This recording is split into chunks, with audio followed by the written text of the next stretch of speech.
Insanity is repeating the same thing over and over again and expecting a different result.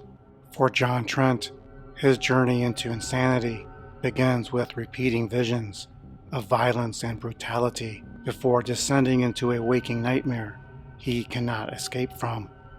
Bicycles, buses, and cars will be no help.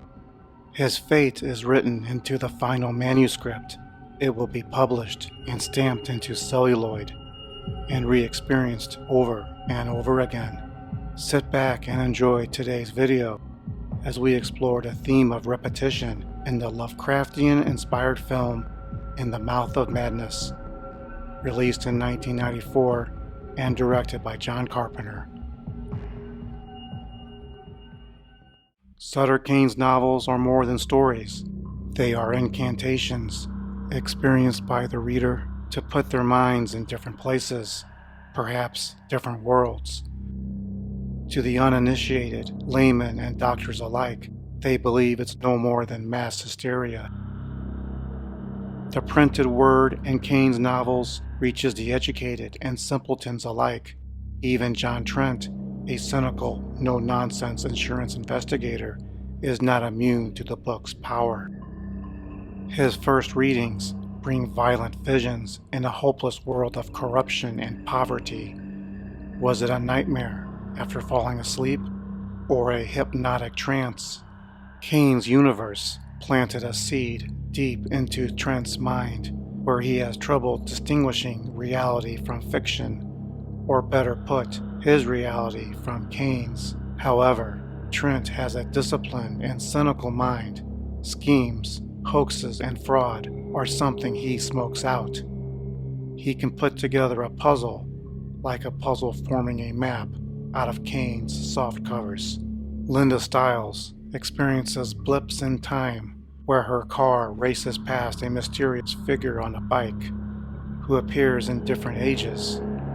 The figure in the denim jacket is an anomaly, both alive but cannot be killed.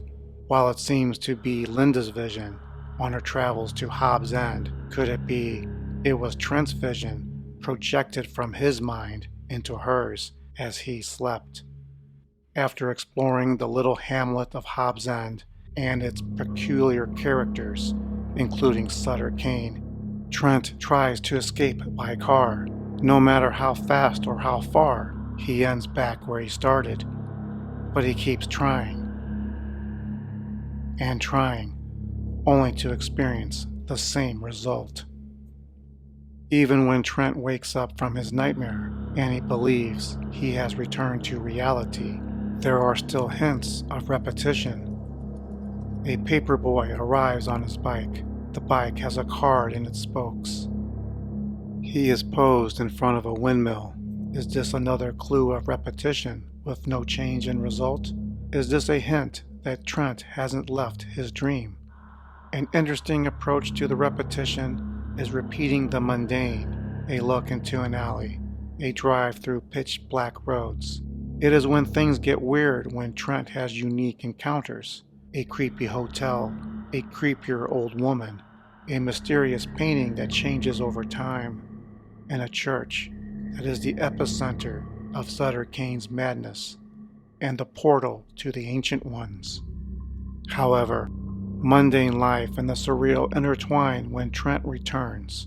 He makes a second visit to Arcane Publishing and speaks to Jackson Harglow. Trent is told he left for Hobbs End alone, and there was nobody named Linda Stiles, and the manuscript was delivered months ago.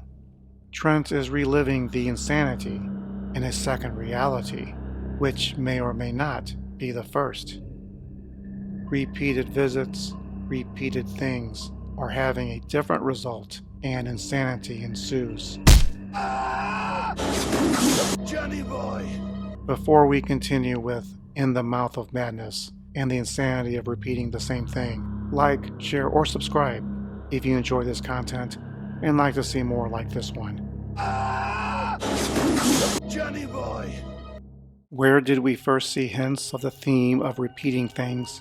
It comes in the opening credits, where we see a Sutter Kane book mass-produced, Its visual cues are almost missed due to the incongruent music.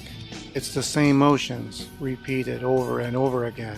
It's mechanical, almost unstoppable, as it feeds the frenzy of its readers.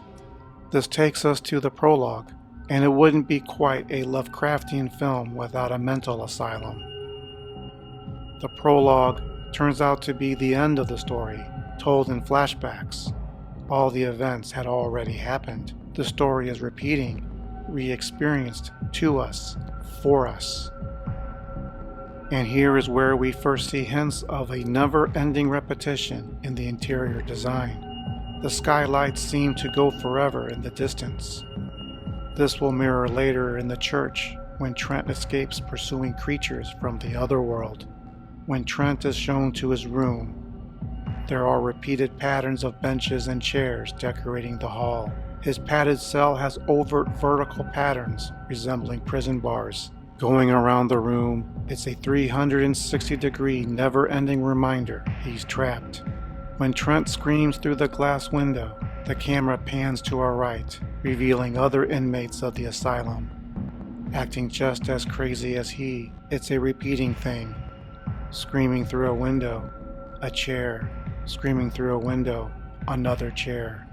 The transition from the sanity of repetition to the insane, unique experiences Trent will encounter comes during his first nightmare.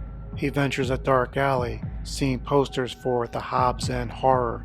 Subconsciously, Trent is wondering if there's something more to it, as if he's expecting literal depth behind a thin poster paper. This comes right before he looks down the alley that disappears in the fog. The image of the policeman changes from human to something more supernatural. When the apocalypse arrives, Trent helps himself out of the asylum to the local cinema where In the Mouth of Madness is showing, with him written in as the star. Trent sees himself on screen and relives every surreal and horrifying moment. His life flashes before his eyes. Trent sits back and laughs. Insanity is reliving the same thing over and over again and seeing the same result. Let me know in the comments below, what did you think of In the Mouth of Madness? And do you want to see more videos about it? This is Mr. G of Synergy saying, be good and be fair. Resist the temptations of insurance fraud. Check out other videos on the channel. Thanks for watching.